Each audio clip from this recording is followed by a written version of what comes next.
নিছি তরকারি নিছি, হঠাৎ করে আমার মেয়ে খেলতেছিল, অন্য রুমে ছিল, হয়তো পাশের ইউনিটে ছিল, বাচ্চাদের সাথে খেলতে, হঠাৎ দৌড়াই আইসা আমার সামনে আসছে। আমার ভাতের প্লেট থেকে এক লোকমা ভাত আমি হয়তো তার মুখে দিয়ে দিছি, সে দিছে দৌড়াবার, এই লোকমাই খাইছে আর বাকি ভাত আমি খাইছি।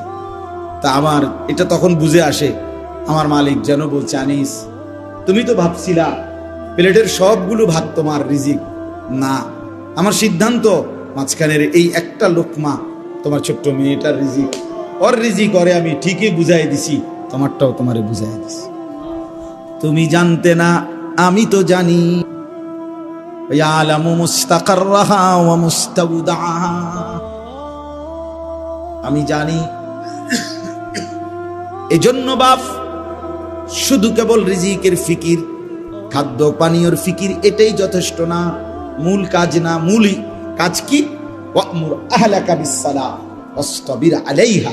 কোরআনে আল্লাহ স্পষ্ট বলছে, পরিবারের সদস্যকে নামাজের আদেশ করো, নিজেও নামাজের উপরে মজবুত থাকো। লা নাসআলুকা রিজকা, কারো কাছে রিজিকের সুয়াল করি না আমি আল্লাহ এটা বলবো না কখনোই যে বান্দা এত মানুষ এত সৃষ্টিকে খাওয়াইতে আমি একটু কাহিল হইয়া গেছি, আমার একটু সাহায্য করো। নাউজুবিল্লাহ, না না, এমন লাগবে না। নাহনু নারযুকুক, আমি রিজিক দেব। ওয়ালা তাকতুলু আওলাদাকুম খাশিয়াতা ইমলাকিন, অভাব আর দারিদ্রতার ভয়ে সন্তানকে শেষ করে দিও না। আল্লাহ বলছে, নাহনু নারযুকুকুম ওয়া ইয়্যাহুম, তোমাকেও দেব রিজিক, তোমার সন্তান পরিজনকেও আমি আল্লাহই রিজিক দেব। দেবে কিনা বলেন? অতএব আজকে এটাই আপনাদের কাছে কথা, ঘুরে ফিরে একই কথা, বারবার একই কথা। আমরা কেহই, এই কয়জন যারা বসছেন কষ্ট করেই আপনারা বসছেন, আপনারা যে এতজন মানুষ বইবেন আমি এটা ভাবিই না, একেবারেই ভাবি না। আমি এখনো আসা ওযু করতে গিয়া আবার জিজ্ঞাসা করছি হুজুরের কথা, বয়ান করতেছে কখন থেকে, এরপরে জিগাইলাম, বসির তোমরা বাপ ফুট ছাড়া আর কেউ আসেনি? মানে হুজুর বসির, হ্যাঁ। তো আমি বললাম, তোমরা দুজন ছাড়া আর কেউ আসেনি? আপনার হুজুর আইন না, তো দেখবেন আস। তাইলে আমার উদ্দেশ্য হইল, মূল বিষয় হইল আপনারা কষ্ট করে আসছেন, চলেন আপনারাই মনে রাখেন, আমরাই মনে রাখি যে আমাদের এই দুনিয়া, আমাদের এই হায়াত সবই একেবারেই ধোঁকা। এই যে আজকে 3 দিন ধরে নেট নাই, মনে করেন যোগাযোগ বিচ্ছিন্ন সবার। আচ্ছা, তো তাইলে বুঝাই কি গেল? এই প্রযুক্তি কোনো স্থায়িত্ব নেই, এই আধুনিকতার এই মেশিন যন্ত্রপাতির কোনো স্থায়িত্ব। আর 1 সপ্তাহ যদি এটা না থাকে এই নেট, তাইলে লক্ষ লক্ষ বড় মোবাইল ফোলা পায়নি, মানে বাঙ্গারি দোকানে বেচ্চা কটকুটি খাবে। হ্যাঁ, দেই কেন কটকুটি খাবে, কটকুটি কটকুটি। এরা মনে করছে হয়তো আর কয়দিন পরে নেট চালু রেকর্ড করে রাখি, এই আশায় না, তাই এরা ঘুম মারতে আছে। যদি বন্ধ হয়ে যায় তাকে বেল নাই, ঠিক কিনা বলেন না কেন?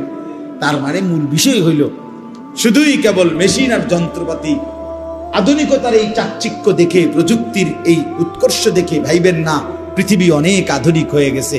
না না, কিচ্ছু হয় নাই। আল্লাহ রাব্বুল আলামিনের এই আসমান এবং জমিন, রবের এই চন্দ্র সূর্য গ্রহ নক্ষত্র, আলো বাতাস রোদ, হ্যাঁ, রাত্র দিন, এই আলো অন্ধকার আল্লাহ তাআলার হাতে যা, এগুলো রব্বুল আলামিন যতক্ষণ পর্যন্ত স্বাভাবিক রাখছেন, দিবেন, ততক্ষণই আমাদের অস্তিত্ব আছে। আল্লাহ পাক তার সিদ্ধান্তের 1 সেকেন্ডে কুল কায়নাত তছনছ হবে। আল্লাহ আমাদেরকে বুঝ দান করেন। অতএব আমরা আর যাই করি আল্লাহকে না ভুলি। কি বলেন? কাকে না ভুলি? নামাজ পড়েন, সেজদা করেন, আল্লাহকে ডাকেন, স্ত্রী ছেলে মেয়ের আখিরাতের ফিকির করেন, সন্তানকে কোরআন থেকে বঞ্চিত করেন। এই ছোট বাচ্চা, ওর নাম কি? আর ছেলে আব্দুর রশিদ ভাইয়ের ছেলে তো আব্দুল্লাহ। আপনি বলেন এই মাসুম বাচ্চা, ওই আমার দিকে তাকাইয়া রয়েছে, খেয়াল করছেন? আমি অনেকবার দেখছি, কি বলতেছি শুনতেছে, কিছু তো বুঝে না হয়তো, কিন্তু সে তাকায় আছে।